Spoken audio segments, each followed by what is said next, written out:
Good morning, everyone. And I wanted to welcome you to Emerald Ash Borer University. My name is Robin Osborne, and I'm from Michigan State University. Along with my colleagues Anne Marie Nagel from Purdue University and Amy Stone from the Ohio State University Extension, we hope that you will find this webinar very informative this morning. Our municipal management series continues today with our presenter, Chad Tinkel, who is the manager of forestry operations for the city of Fort Wayne, Indiana.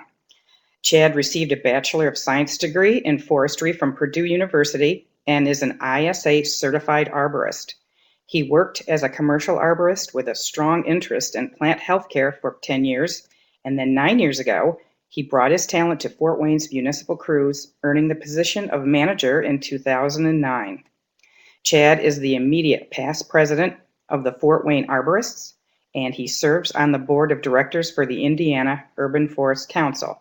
He is currently a member of the BMP committee with the Indiana Department of Natural Resources, charged with developing better management practices with regard to urban forestry in the state of Indiana. I just wanted to let you know during this webinar, please feel free to write any questions or comments that you have in the chat pod. We will be responding to these questions after the webinar presentation is over. That helps us keep the flow of the presentation going. We invite you to stay tuned until the end because we would like to get your feedback, and we'll be providing a link to a survey that we'd like you to participate in. If you've attended some of these webinars in the past, you will know that the first 10 people to participate will receive an EAB goodie bag. So I wanted you also to know that this webinar is being recorded and will be available for viewing later today. Go to www.emeraldashborer.info to access this recording, as well as the recordings from all our previous EAB University webinars. And please give us feedback about you, because we always want to know how we can make these webinars better. Thank you for attending today. And with that, Chad, I'll bring up your presentation and we will begin.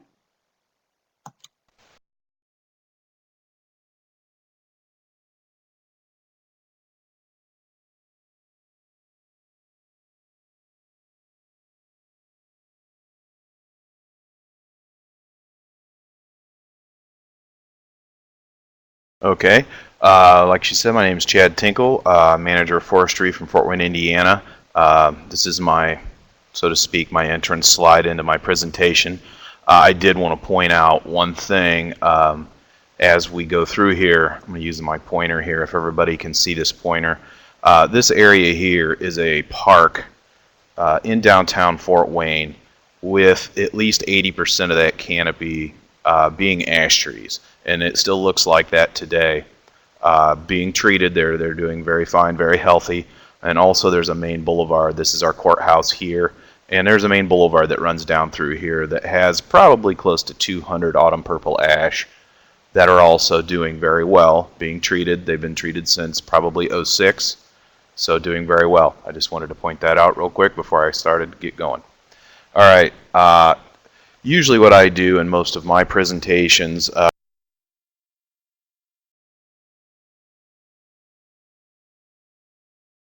whether it's on the web or live, I like to pretty much show everybody or tell everybody a little bit about Fort Wayne so you get a grasp and an idea of the magnitude of the city and what kind of issues that we have and what we deal with. So as of October, this is a little outdated, not bad though, because I'm constantly losing trees, obviously due to the emerald ash borer. But as of October, there's about 51,900 street trees, give or take a few. It's usually taking a few right now. The city has a population of about 250,000, so we're a second-class city. 25% of our urban canopy was ash trees or fraxinus, pre-EAB, that's as of 2008. The Parks and Recreation Department is where the forestry unit is housed, so that's my home, and we maintain right around 86 parks, about 2,800 acres.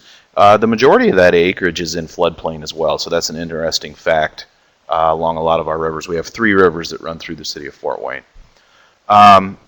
Back in 2008, when I took over this managerial position in Fort Wayne, I was tasked with coming up for an EAB plan. And it was tasked at a pretty quick time period. They told me I had 2 weeks. So with what I did is I started contacting others in the urban forestry area that were dealing with this already, which primarily at the time was Detroit. And I came up with a component of plans that I needed to do. And I think one of the most important things that we need to understand with this pest is you need to know where your trees are and how many you have. So the street tree inventory becomes extremely important when dealing with a pest like this, because you need to know where you need to focus your efforts. The second one I always put is funding and budget. Budget for everyone right now is a very difficult thing, and this particular pest can be a real budget buster. So this is why we continually say, please start now with your plan development, because primarily it takes at least 6 to 8 months from the time you start your plan until the time that you can actually focus and implement that plan. So also part of that plan needs to be treatment choice, and whether you're going to treat, whether you're going to stage for removals or treatment. We'll talk about that a little bit later. Politics and support is extremely important. Know your politics, know your officials, who supports you, who doesn't. Make sure you have really good information, good facts, and that you're very transparent with everything so people can understand the issues that we're dealing with. The fifth one is kind of unique. I think a lot of people look at it kind of different, but writing specifications. Part of your plan is going to obviously be specifications, and it is extremely important to make sure you have a correct specification, very detailed, exactly what you want, because believe me, that will subside a lot of headaches later on down the road. Public awareness. There was at least 2 to 3 nights a week that I probably wasn't home for until 10 o'clock at night doing public awareness, hitting all the different community meetings and everything I possibly could to make the public aware of what's going on. This is very important, because if the public and the residents in your city do not feel like they're a part of the solution, they will be a part of the problem. So make sure everybody's aware, make them educated on what's going on. They will respond much better to any plan that you put out there later on. Debris disposal is number 7. That's pretty big, and I'll have a couple pictures later on. Debris disposal, you ought to be really, really looking at that right now, what you're going to do with it, where you're going to put it, follow local regulations as well as the state regulations of where you're at. And risk management. Risk management may seem kind of silly right now, but as you have hundreds or thousands or how many ever dead trees you're dealing with, risk management becomes probably one of the biggest issues that you're going to manage, and one of those that becomes very detrimental in the end if it's not managed right. And also just reevaluation. Always reevaluate your plan and keep changing it. Nothing's ever perfect, and you never do everything right the first time. So, the plan that I have had since '08 has changed multiple times due to a bunch of different factors. So that's very important to reevaluate always and check and make sure you're still on top of things. Okay, City of Fort Wayne, where we came from, we had our first official hit according to the USDA in 2006. At that point in time, we had a fractionless population of about 14,000 trees. Now, those are street trees. Those are not trees that are in the alleys or on private property or in parks even. Those are trees in between the sidewalk and the curb around about 1,200 and some odd miles of roadways that we manage. So also, we had ash trees that were planted throughout the city due to the fact that we also had elm trees which had Dutch elm disease. So lo and behold, the ash tree was a beautiful tree to replace that one with. Worked very well. So now we have it clear throughout our city. Some neighborhoods are a monoculture of them, up to 90 to 95% canopy of ash. So initially in 2008, it was pretty much handed to me and said, you got to fix this and you got to create a plan so we can approach this the right way. With very little time that I had, it was approaching spring, I decided to take the budget that they gave me and try to treat as many trees as I could using the products that I was familiar with at the time and what were labeled and what I thought would work. So we treated about 11,000 trees in 2008. And that was with a soil applied product, soil injection with Zytec. So that was what we used. That was what I thought the most efficient thing to do was to try to save as many as I could, and there again to reevaluate and to come up with a more efficient plan. That's what we did. Okay, where we are today. As of today, we're probably around maybe 14% or a little lower on our street tree population of ash. That leaves us about 7,200 ash trees left. That's probably a little high right now. We've been cutting roughly almost 400 trees a month now with our contracts, trying to remove the rest of the dead trees. That's this year. In 2011, we lost about 3,670 ash trees, but we were only able to replace about 1,766. And we did have a severe drought, so some of those did not make it. We'll be replanting those as we can with the funding that we have. 2012, we basically lost 4,500 ash trees. Now we do have a mortality rate of about 500 normally, so that was about 5,000 trees that we had standing dead starting in 2012. Due to other issues in funding and our economy, as you see down there, we are now only treating about 1,300 ash trees. Because what we have found that the treating the 11,000 ash trees at that point in time with the budget that I had was not fiscally responsible for us to maintain, because we didn't feel that we could continue that as long as it needed to happen. So we said, okay, we're going to take 10% of our population of ash and try to save 10% of the ash trees. And that's what we're currently doing. So with that, we're down to about 1,300 ash trees treated. Here is our city inventory as a DBH class goes. I think we're pretty fortunate. Yes, we do have a lot of ash trees, but if you notice, a lot of those ash trees basically fall in the 12 to 20 inch or 12 to 18 inch category. They're not the great big ones that are extremely costly to remove and or treat, and sometimes harder to treat. But with that, it still presents a significant issue within the city.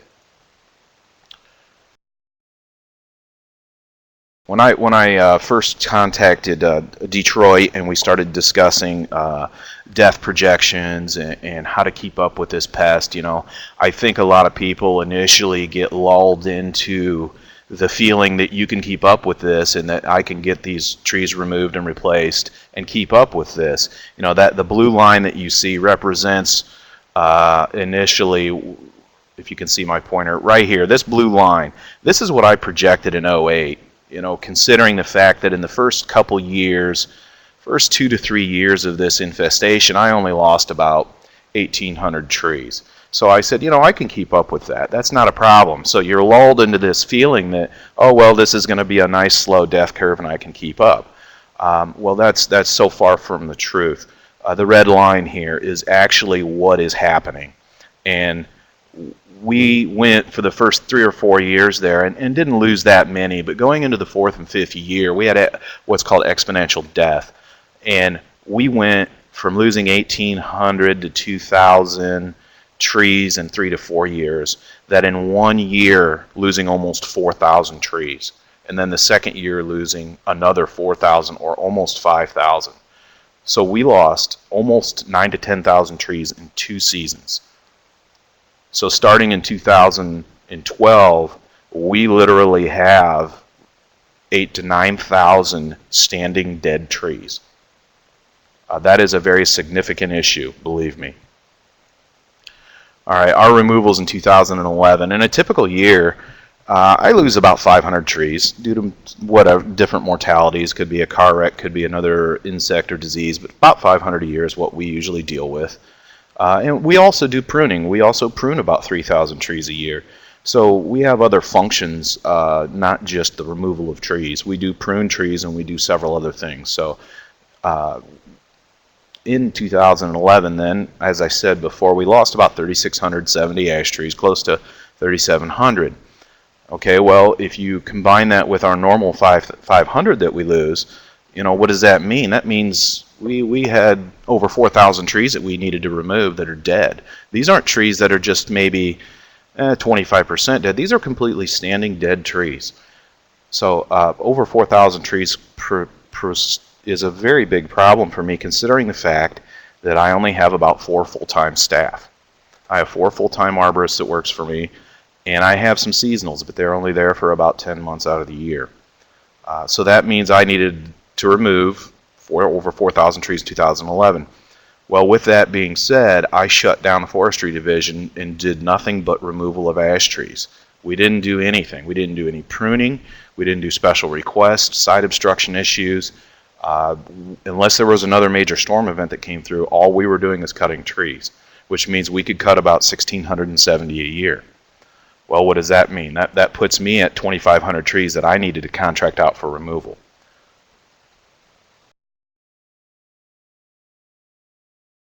Okay, 2012. 2012, we lost about 4,500 ash trees, and it just significantly continues to increase that exponential death phase, because once that insect builds a population high enough in your ash crowns, then you start getting massive death and dying of trees, and you cannot keep up with the removals.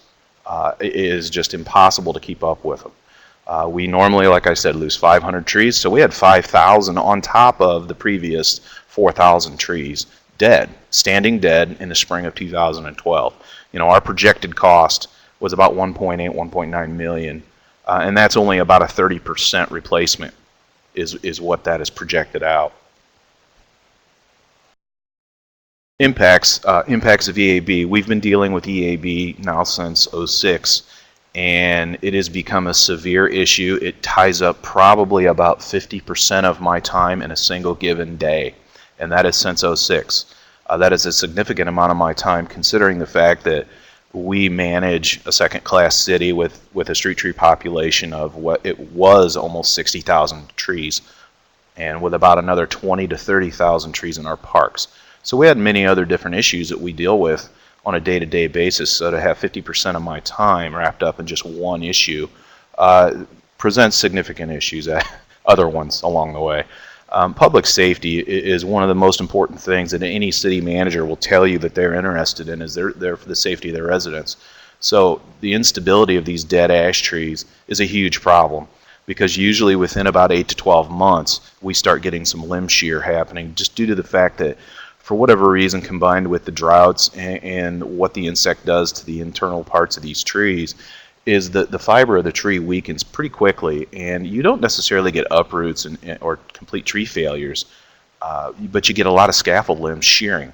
And when you have neighborhoods that are lined with ash trees, and you have people that are trying to either walk to work, kids walking to school, or people just driving down the street, it becomes a huge issue. And if anybody knows what a tort claim is, become familiar with that term, because if you have a lot of ash trees and you don't take care of them, that's exactly what's going to happen. Is you get a lot of vehicles being damaged, and we pray that nobody personally and physically gets damaged, but that does happen as well. And homes, these become a huge problem. And the second one, the 1, 2, or 3 punch here, is the economic problem.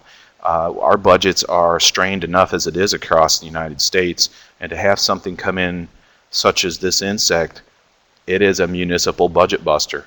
It is a huge budget buster. You have loss of property values. I have certain areas of the city that are completely devoid of trees now. They were built in the 50s and 60s. They had a complete canopy coverage over their whole entire neighborhood, and as of 2012, they had 0 street trees. They were in full sun. So it is a huge change for people.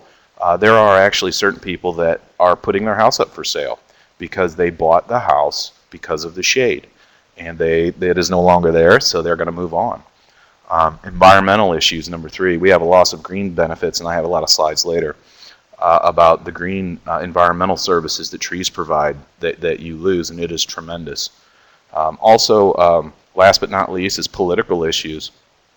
As much as we like to believe it, our positions are a little more political than most people think, and it directly affects the residents of any given city as your canopy. And believe me, the negative perceptions that come out of this can create a lot of problems for people, not just in the administration, but you as a forester if you're charged with managing this. And like I said before, economic benefits. This is from the National Tree Benefit Calculator. And basically, I'm just trying to show that, you know, a 12-inch white ash is about a benefit of $130 every year to the property. And it breaks it down. If you look over to the left, it breaks it down into the different categories of property value: stormwater, electricity, etc. But there's significant value, and if you have 14,000 of these, the benefits add up pretty quick. We were in 2008, just before all this hit, we had the benefit from our Indiana Department of Natural Resources to do a statewide urban inventory of our canopy, and to plug it into what was called the Suzy Tools suite, which is iTree, and basically extrapolate what our canopy does for us in dollars in the city of Fort Wayne. And this is what you're looking at. I apologize. I think I'll use different colors next time. That kind of blends together. But basically what it's saying is our total net benefit in the city of Fort Wayne is $5.8 million, and that's annually. That's not forever. That's just an annual cost or an annual benefit of what our trees provide for our city. And that's a tremendous amount of money. And if you consider us being 25% ash, you can do the quick math and figure out that that is a significant blow to our city. And the majority of the savings is in stormwater. And if anybody else is in the same position we are in the Midwest, we are under a EPA mandate to do a storm sewer separation. And we're in the process of that. And if you want to talk about loads on certain systems, it is a tremendous difference to an engineer that designs a system to handle a certain volume of water, and then to have 25% of that canopy gone, and I'll show you here in a few slides what that does. Stormwater. A 112-inch tree, a white ash, will intercept 1,100 gallons of water in an annual year. And multiply that by 14,000 again. There again, you add up. It gets really big really quick. And here's the green benefits from Fraxinus in our city. And I broke it out from stormwater to energy.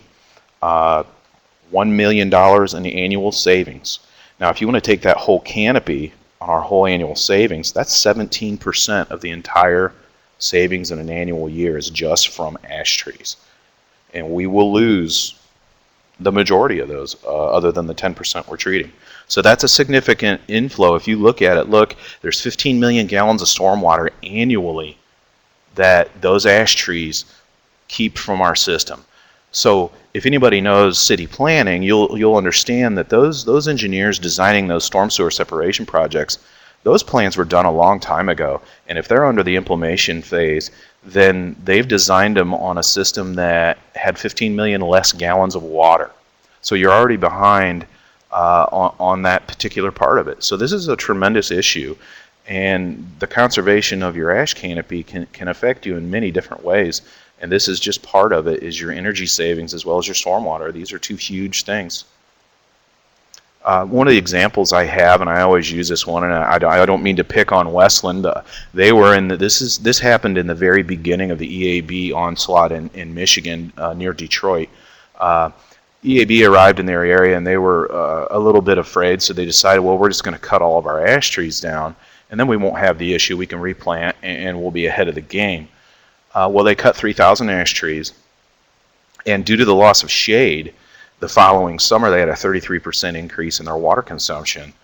And that was basically their outdoor water consumption, watering lawns, watering landscape, just keeping the yards and all the plants the way they were previously. They had lack of shade now. And the majority of their water comes from the city of Detroit. So as the Water Authority in Detroit looked at this and saw the increase in water consumption, guess what? Well, they passed on a 10% surcharge onto the residents for the increased water consumption. So the residents had a direct 10% increase in their bill due to just the removal of these trees. Okay, here I'm bouncing back to the city of Fort Wayne. I pulled out the information from this data that we collected in 2008. This is the green benefit loss, or your environmental service loss, from our ash population. And this was if we were to lose the entire ash population, which we are going to, with the exception of about 1,300 trees now. So if you look at it, it's about $1.5 million annually in annual environmental services that we are losing. That is a significant blow. And I'm already hearing the complaint calls from people. I had one yesterday. A woman was really upset. We were removing a dead ash tree in front of her home, and she specifically said that she was concerned about her energy now. and it blocked so much sun and wind from her home. It was a 58-inch DBH tree, so it was a tremendous blow to her to have that tree removed. Liability. This was a particular limb that sheared. If you can see outside, this didn't happen during a storm. This happened on a bluebird day, so to speak, in the city of Fort Wayne.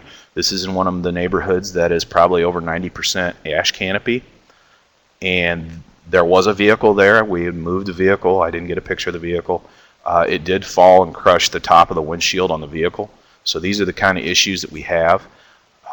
These trees, they start shedding limbs, and we've had several wind events, and I did not have one ash limb come out in most of the wind events. They seem to like to fall on the bright sunny days when you don't expect them to. That just seems to be when they like to go. I mentioned exponential tree death a while ago, and exponential tree death is very important to understand because, as anybody knows, as an insect population increases, the stress on the host increases. And as plants and other organisms, they're designed to handle a certain amount of stress. And generally speaking, they handle it very well up to a certain point. But when you get into exponential numbers of insects damaging an organism, that organism is going to fail.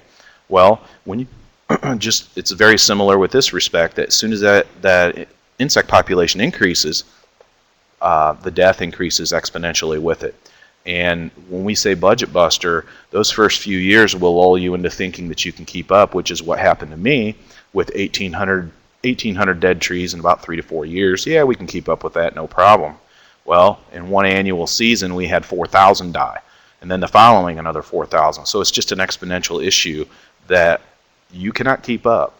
And there's a lot of contractors out there that can't keep up with it because that's not their only issue they're dealing with either. They're dealing with other issues, and especially your larger tree care companies and your national organizations, a lot of times when the storms hit other places, they're pulled, so they don't have the resources either as much as I thought they would. They do not.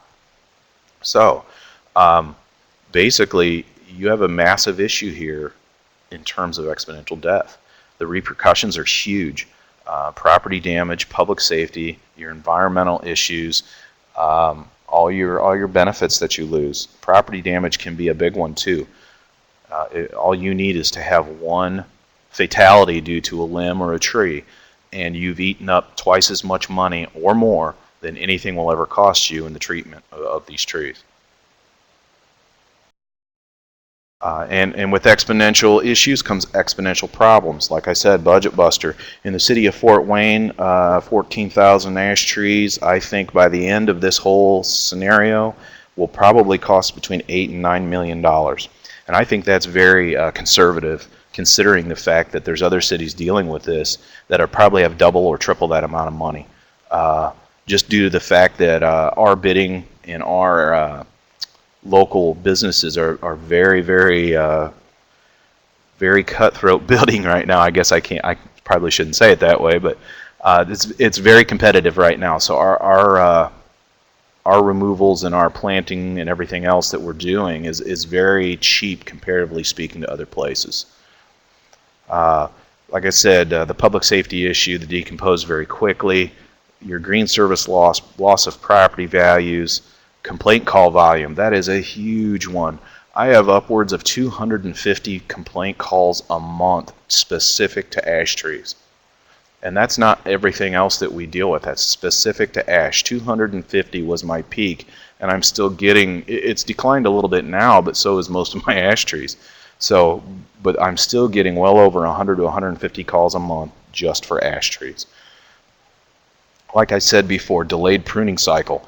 Any of you other foresters out there know that you're maintaining your trees and pruning them for a reason, and that's the reduction of storm damage for the health of the tree. And if you delay your pruning cycle down to above 6 years, now you're talking about an issue that you're going to have somewhat of an issue catching up to, and then this is creating an issue for another 10 years down the road. Your storm damage is going to increase later on if you do not continue to prune your trees. We were fortunate enough to be on about a 5-year pruning cycle, 5.5 year pruning cycle prior to EAB. I really haven't been pruning many trees since '08. So that just tells you right there where I'm sitting with my pruning cycle. The little things, I'm going to go ahead and bring these all up and then I'll talk about them. These are some things that as I've dealt with EAB in the past few years, I've come up with this list of little things, and they're really not little things. They're things that people really don't think about when you start tackling an issue of this magnitude. Time and money, never enough. And everybody laughs, and that's true, but no, really, you don't have enough. Like I said before, time. 50% of my time in a given day is dealing with EAB. Complaint calls, emails, going out to look at things, handling the contractors. It's just so many other things involved in it that you really don't know unless you jump into it. And money, like I said, $8 to $9 million problem. That's huge for a budget. Huge. Tree stumps. That's another problem. I have more people complain about tree stumps than I do the dead tree. Getting the tree stumps out in time to plant. If you're trying to cut 4,000 trees and grind the stumps out in time in the Midwest to plant, which means your planting season, at least for me, starts in October, November, and ends about the first week of December, you don't have much time. And if you have any snow events, boy, does that really put you behind in terms of stumping. Utility locates. I had the utility locator so angry with me that they called and told me I had to quit. I was calling in probably roughly 150 locates a day. And that's just so we can grind stumps and get trees replanted. They ended up having to put on more staff just to keep up with our call volume and trying to get these marked and located, because they give you 2 weeks. They were telling me that they were going to have to wait a month. And I told them I can't do that. I've got too many of them. We've got to get this moving. So kind of a sick way to create some jobs, but they ended up having to hire more people just to keep up. Another thing, everybody knows our tree supply, our industry in terms of tree nurseries. We've already had an issue with those, so the tree supply and diversity of supply. You know, you don't want to be the forester to come in and plant another monoculture of another tree. You want a diversity of trees. And as this increases, the diversity supply decreases because there's so many people wanting to replant trees. You're having an issue trying to find enough trees to diversify your selection. Road closures.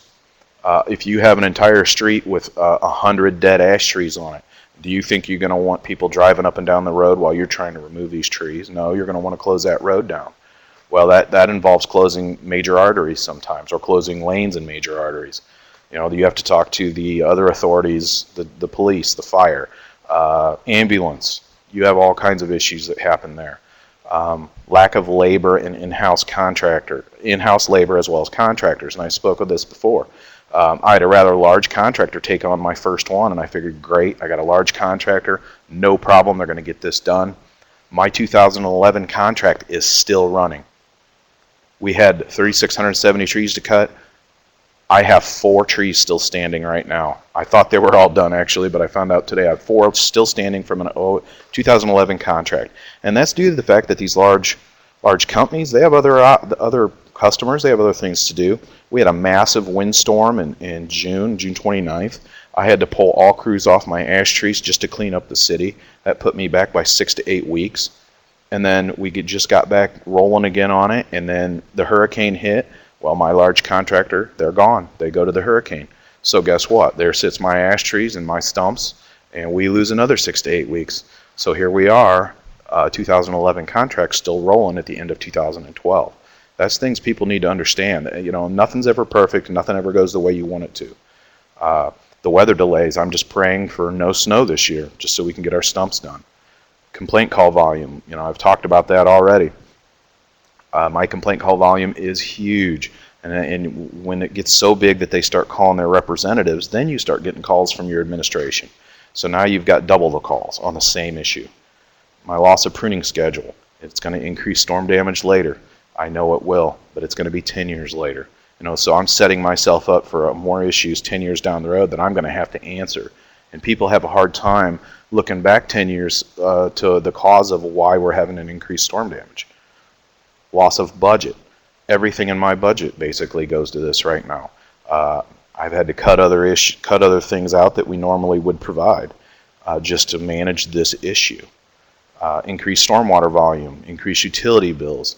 Those are yet to come. I mean, there's some of it's probably happening this year, but those are issues that happen later on, and people just don't realize that that canopy is gone. It creates a lot of other issues later on. Another big one that I really haven't talked about is private trees. A lot of cities have ordinances for condemning private trees. Who wants to do that in a municipality? Who wants to go out and condemn somebody's tree and force them to remove it? That's just not good politics. But it happens. It's going to happen.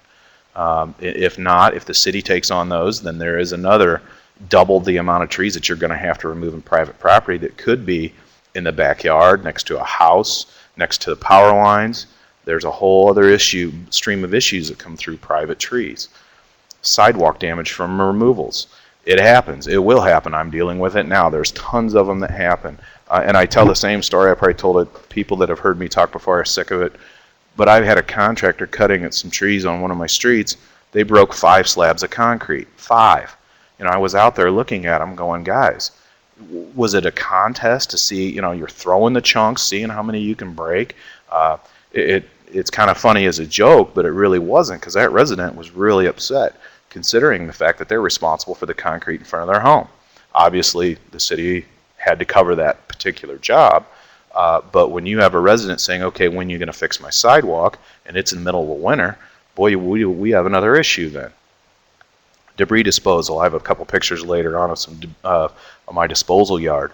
Massive amounts of wood chips and wood, and it is amazing. And then when you have a windstorm that comes through and you have an additional 15,000 cubic yards of additional debris that you need to manage, then that becomes a pretty big problem as well.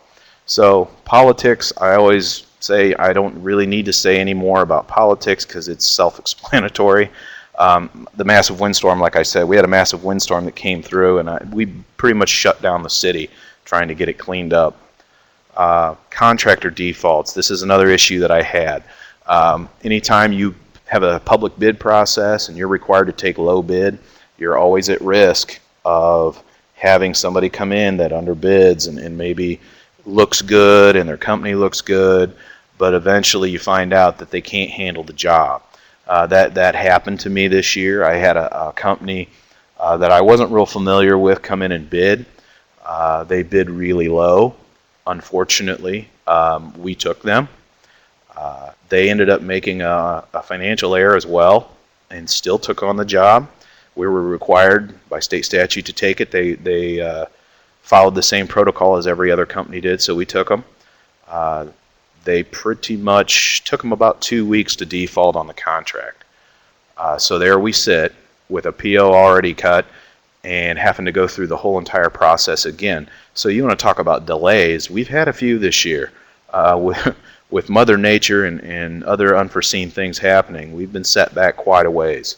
So then that's something also to think about. Site obstructions from stumps and suckers, the sucker sprouts.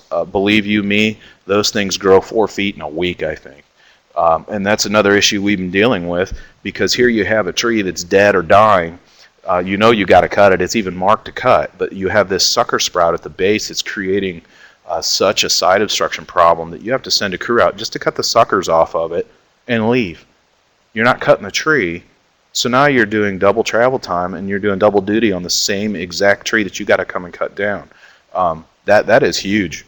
That's one of the big things right now that I'm doing is we have major site obstruction issues from sucker sprouts. Not so much now because the leaves are coming off here, but in the summer it becomes a big problem. Enormous amount of time it finally takes for councilmanic approval, if that's what you have to follow through with, is tremendous. And that's why at the beginning of this I always say, if you want to know when to start now. Start your plan now, implement it, get your team ready, get them going, get them motivated, find out where your support is, find out where your trees are, get started now, because it takes a minimum of 6 to 8 months before you can ever do anything with any kind of funding that you're going to receive from it. The future also, what's next? Because of this particular problem has basically changed the way you do your budget for so many years, it can inhibit your ability to plan for the next one coming. this is creating such an issue that what's next? There's always another albatross, so to speak, that's going to be coming. And with your focus being so much on this particular one, and then when you get done, you're finally like, yes, I'm finally done, I can get back to normal. Whammo, something else is always going to hit. So it inhibits your ability to think ahead. And the last one I always put is my mental health. Anybody's mental health that has to go through this and deal with this. This is a tremendous issue. And you got to laugh sometimes or you'll go insane, so to speak. So, that's the last one on the little things for now. This keeps going. I've had this slide for quite some time, and I just keep adding to it as I keep going. More insane, so to speak. I just keep adding to it. So that's my little things. This slide here I call it collateral cost or collateral damage of EAB. Like I said previously before, I had 500 trees that normally die throughout this, throughout the season, not just ash trees. Well, what EAB does is you look at EAB and say, okay, well, we got this problem. This is more important than our other ones right now. These can wait because EAB is more important. So this is the kind of stuff that can happen to you and will eventually if things are put off. Now, the one on the left is actually a silver maple limb that fell. Tree was not marked. It wasn't considered to be a hazard tree. We had a wind event. These things happen. The one on the right is a dead tree, and it was a dead Norway maple that was marked by me several months ago to be removed. Couldn't get to it in time. Had too many ash trees to cut. Well, look what happens. That limb there up top punctured the roof right through where all the electrical wires are. So that was a significant amount of money. And as a city and a risk manager, well, how are you going to handle that? The tree was marked, which means you knew it was needed to come down, and it failed, and you didn't get to it. So these are some issues that come up that you don't think about. I mean, the EAB takes a lot of your time, and it takes your time away from the things that you normally would be doing. I said I'd give you a picture of my debris yard. This is one of the debris yards that I have. That is not full yet. It generally comes clear over to where my truck is towards the curb, parking curbs there, and it goes down beyond it behind there some, and it can get upwards of 10 to 15 feet high. That particular log yard has been cleaned out, completely full and completely cleaned at least 4 to 5 times. And I have another log yard of equal size that has been about equal. So I've had about 8 of these log yards filled and emptied. And I'm lucky enough to have a contractor that I have found that is willing to come in with a tub grinder, and he comes in and actually pays me a small fee for the logs that he can utilize. So a lot of the logs are utilized. They're either milled for whatever value he can do, or he grinds everything else up into mulch and runs it through a few screens and resells it. So I don't make a lot of money on it, but at least it's something, and we are reutilizing some of this urban ash wood that we're dealing with. But this is a tremendous issue. And it's funny because this particular parking lot, you can't see it, it's in the foreground here, is a big sledding hill for the winter. So I have to hurry up and get this cleaned up for the winter time for people to be able to park here so they can sled. And then I have to shift the log yard somewhere else over to where we have a larger area to dump, which is over by an outdoor theater that's not active in the fall and the winter. And then come springtime, I got to hurry up and clean that one up because now we have a summer concert series starting, and I got to hurry up and bring it back here. So there's a lot of shuffling and juggling of a lot of things that people just don't understand until you deal with it. Treatment. Like I said, we did treat 11,000 trees initially. What it did for us is it created, it basically stalled the death rate of our trees. So those 11,000 trees we treated, there's still some standing today. They may not be pretty and they may not be perfect, but what we did is we basically slowed their death rate. So we treated to stage the removal of it. So if you look at it financially, let's say it's an $8 million problem, who wants to do an $8 million problem in 2 years or 3 years? So if you could stretch it out over 10 to 20 or whenever you decide you want to do it, that's what treatment can do for you. Treatment you can use treatment as a tool, not just to save in perpetuity, but you can use it as a tool to stage your death rates of your trees, give you a time to recoup from some of these economic losses, and you decide when you want to take these trees down. So it's a very good tool, And people need to realize it's not just used to save in perpetuity. You can use it to slow the death rate down enough to be able to keep up with the removals that you need to do, and then concentrate treatment on the others. But you need to start before symptom expression. It saves tremendous amount of money. If you treat 80% of the best trees one time, it will save you double in your annual cost initially. But it reduces in the first 3 years. You don't have so many deaths that you just get overwhelmed with dead trees. Treatment strategies, like I said, temporary stage removals. We've learned this, that if you can treat to stage your removals, it stretches out your dollars over the number of years, and when you choose to do it.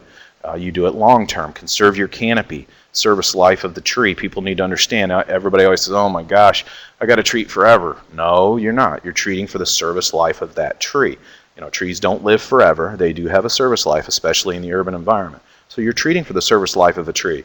Usually, and I hate to throw stuff out there, but usually it's 6 to 8 years to 10 maybe of intensive treatment and then reevaluation. I think they're doing a lot of studies.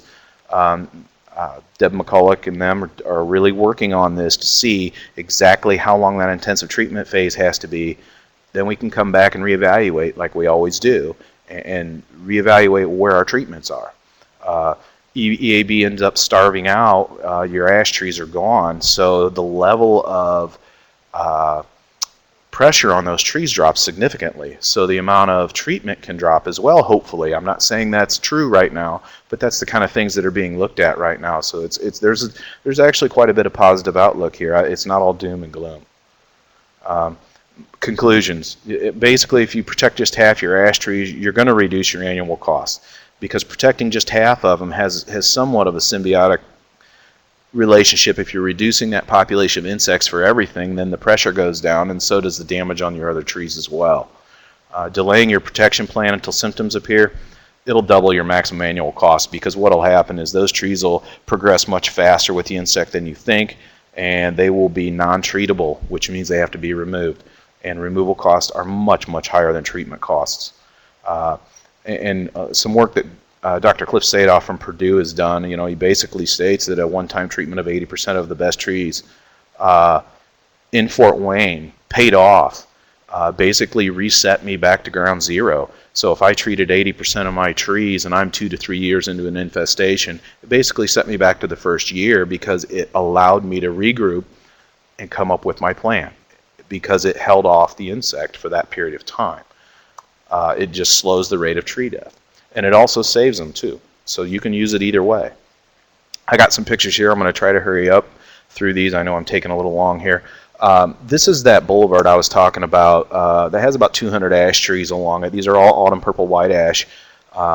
Started treatment, it's probably 04, 06, and they are alive and healthy. Here they are. And this is a slide set that I put together with the help of Alec Johnson, which is our landscape architect for the Fort Wayne Parks Department, and one of his interns. We did this and showed it to City Council, saying, okay, these are the ash trees along one of our prominent parks. This is we just built a new bridge there. It's a really pretty entranceway into the city. So here they are with them gone. Okay, that's a huge difference. Harsh concrete, big difference. And this makes an impact to a lot of people. These trees have been treated now since 08, and they're doing fine. They're growing. They're actually adding growth, so we're doing really well. Here they are in the fall. They look beautiful. What if those were gone? The walk through there is much different if they're not there. So it's a huge, huge difference. There they are driving down the street, lined on both sides. There's a park we call Headwaters Park on either side of this, and there's quite a few other ash trees throughout there that are being treated too. So this whole entire area is being saved. They're being treated. They're healthy. We haven't had any infestation in any of these trees that have been treated. So the treatment does work. These are some pictures of our areas that we have throughout our city. This is a particular community that has about 90% ash trees in it. And behind these trees to the left is an elementary school. And these kids walk to school through this neighborhood, and people were really upset with us because we had these trees that were dropping limbs and bark, and their kids are trying to walk to school. Well, this is the entrance into the school. This is the before picture. Now these trees are now gone, and this is what it looks like. That's directly after we ground the stumps out. I mean, it's pretty barren. You can see the power lines there now. The power, before Yeah, they're there, but you really can't tell. They were buffered from those trees as well as everything else. And look at the amount of shade that's there. Look at all the shade. Switch to the next. The shade from the background that you see is some maple trees that are there that aren't the ash. But now there's 2-inch trees there, but they're going to take quite a significant amount of time to replace what was there. That's why treatment is so important. The value of loss, a lot of people won't see in their lifetime. Treatment of these trees can save that. Coldwater Road is another entrance into our city. Both slides, there was probably 175 trees that died that we had to remove, and that was through a business corridor, and we had a lot of complaints from the businesses in terms of site obstruction problems, because you can see the sucker sprouts, and also just aesthetically not pleasing to look at, so to speak. Here's a community, that same community I showed you before. This isn't fall, this is summer. These trees are dead and dropping leaves. This is you can see the sucker sprouts here. I think there's another slide coming up. But imagine this person, these driveways and these sucker sprouts and these people trying to back out onto this road. And this is a fairly busy street. So these sucker sprouts are blocking their vision trying to back out into the street. So it becomes a big problem. Here's some more pictures. 2009, same street. Here they are cutting them on the right in 2011. Massive issue. Look at the street. Look at the debris in the street. It's just changes the character of an area. It really does. Here's another one. The picture on the left's a little funky looking. Sorry, that isn't the winter. That is not winter. That is summer. That is just 90% dead ash trees. That's what that is. It's a very significant change for people, and it really depressed a lot of people to walk out and have 0 trees left. Sorry, a blank slide there. This particular slide I took just because it shows the sucker sprouts there. That person's driveway, they could barely back out because of that sucker sprouts issue. This person on the right that's parked there in the van, I actually ran into her, unfortunately, when I was taking this picture, and she was very angry, specifically with me because I was the forester. And she lived way down the street down there, but she didn't want to park down there because she's afraid that the trees are going to drop limbs on her vehicle. So now she has to park there and walk all the way down there. So that was another one. She was not happy with me. Another picture of pretty much the same street. Even the mail carriers get upset with you, believe it or not. Another picture of ash removal, same area basically, but you can see we're trying to replant some trees in between, and that was another issue. If you don't get your stumps ground out quick enough and you've ordered trees and they're dug and they're ready to plant, what are you going to do? They have to go in the ground. So what happened was we had a series of trees that went in the ground before we could cut some of the trees. So we were planting in between dead trees. Well, everybody's can laugh and shake their head and say, well, I know exactly what's going to happen. You know, you're going to lose them small trees when they cut them. They're going to get crushed. It's not very efficient, but that's one of the loopholes that we got into. Just another one of those things that happens. Basically, a take home here, you're going to spend money on this insect, this problem. You're going to spend money on EAB. Exponential death will happen. It will happen in your neighborhood, whether you have 100 trees or whether you have 5,000 trees. It happens. You must avoid that phase. That exponential death phase is what will cost you. Removing trees as they die is not sustainable. You cannot keep up. You have a lot of viable options now, comparatively speaking, to people at the very onset of this issue. You can do the preemptive removal, but as I said, that is twice as expensive as treatment, at least. Treatment is very effective. It's economically viable. It's been proven. It's less costly to remove, less costly than removal and replacement. Don't wait. This does threaten public safety. It can. It will bust your budget if you don't be careful, and it'll degrade the environment. All these issues are all wrapped up into this one little tiny insect, but that can be avoided. Treatment does work, and it is less costly, believe me. With that, that's the end. Hopefully I haven't missed anything. I guess Robin said you type your questions in and as we go. Good. So with that, Robin, that's the end. And I'm sure a lot of our participants are, marveling that you still have your sanity after all of this. This has been a great presentation, because I'm so glad to see the numbers as far as on the ash tree benefits and loss. That really brings it home. We're often asked for numbers, either both economic loss and how much what does that mean to the municipality, and seeing these kind of things is really, I'm really happy that we have some numbers to do that, because we hear about, we're asked about it quite a bit. So let's see. It says, with the trees dying all around town, how do you prioritize where you go to remove those trees?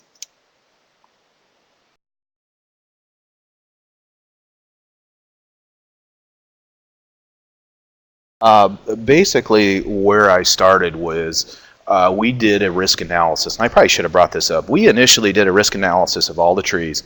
We had 10 criteria that we followed in terms of what we viewed as being a risky tree, and we had a risk rating from 1 to 9.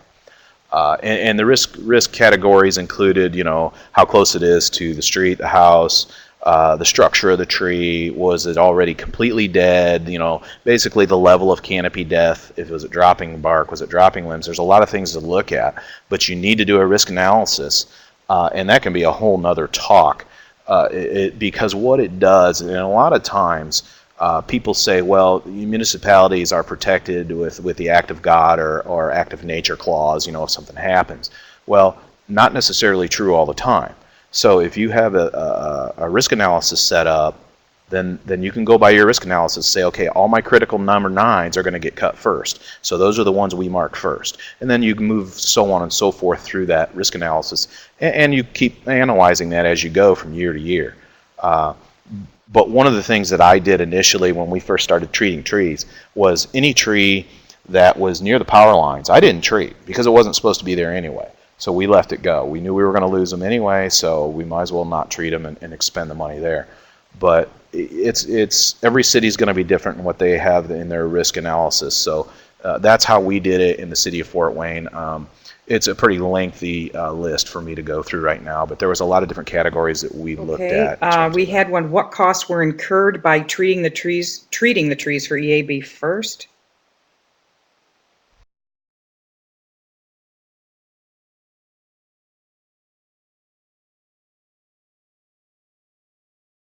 Treatment at that point in time, there was not a lot of options available. The emamectin benzoate had just come on the market. I believe it was still under an emergency label restriction. So as a commercial arborist, I knew that imidacloprid was a very good product to use. So I chose to use imidacloprid. We were treating, like I said, 11,000 trees. I'd have to bring my numbers back up, but it was Okay. under 200,000. I think Chad has already answered your question.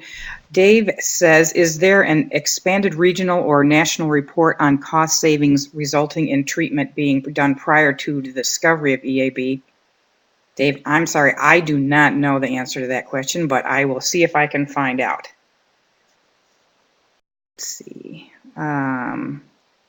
Chad or Dr. Sadaf, you suggest 50% of ash should be treated to achieve savings.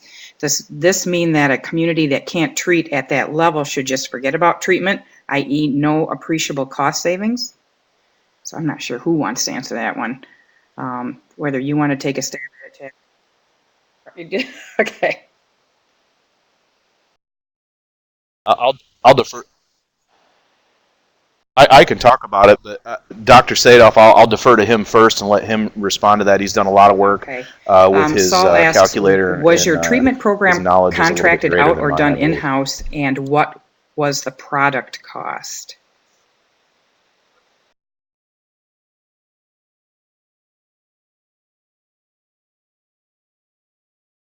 All of my treatments are contracted out. Like I said, I had 4 full-time employees. Only 1 or 2 of which had the appropriate licensing to even tackle this kind of a project. So it was not feasible for me to do it in-house. So we had it contracted out. And I am trying to think of my initial cost of product. I can't even recall. I have to bring up the data list on in the that. chat pod, everyone, right now. the EAB cost calculator URL, if you that can be used to estimate your local costs. Thanks, Dr. Seda. John Bedford, sorry if you mentioned this and I missed it, but have you only used Zytec as a treatment, or have you employed other pesticides like such as triage? I think you answered.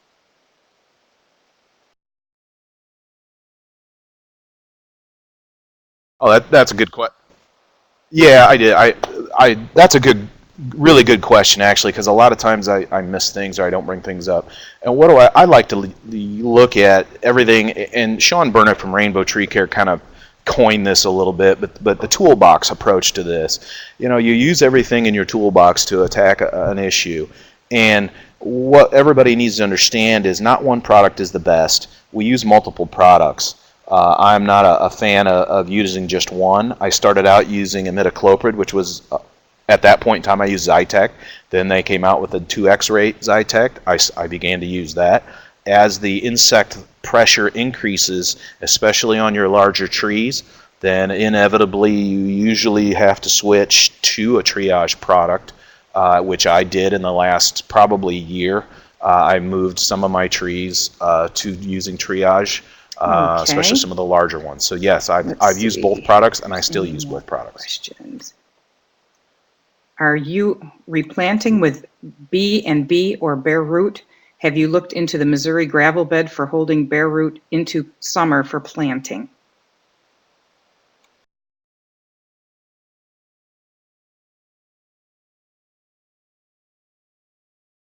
Currently, our specs call for the 2-inch B&B stock is what we've been using. Yes, I have been to a couple different presentations on the gravel bed. Very interested. I'm looking into it. I think it's a great idea. Something that we look into. Like I said, use your toolbox. There's multiple different ways to do things. So I absolutely. Cliff made a note here. Let's see. Research on EAB efficacy definitely supports Chad's statements on efficacy. All you need to do to run the tree inventory that he has is to run is a tree inventory to run his program. Sorry, excuse me. So I just want to let people know that.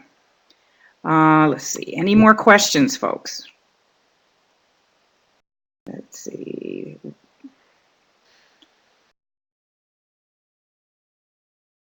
Have you heard if any municipalities are coordinating with the state contracted tree removal projects, preemptive tree removal for storms?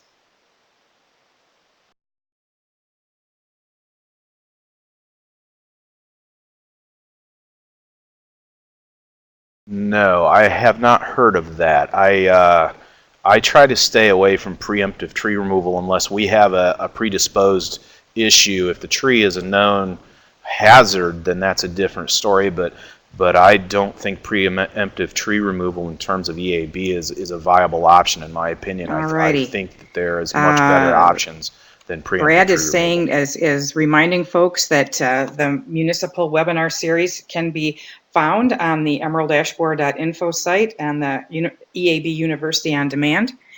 With that, I brought up the survey slide. I hope everyone will fill out a survey whether you get the goodies or not, because like I say, this helps us a lot with feedback especially to our funders and to all our folks who we're hoping will get a lot of good information. This has been a fantastic presentation, Chad. Thank you so much. I appreciate everything you've done and given us information. If you have any other questions, folks, and after we are off of this program, please feel free to email them to me or to Chad, and if I get them, I'll make sure that he gets those so he can answer your questions. So I'm going to stop recording now. Chad,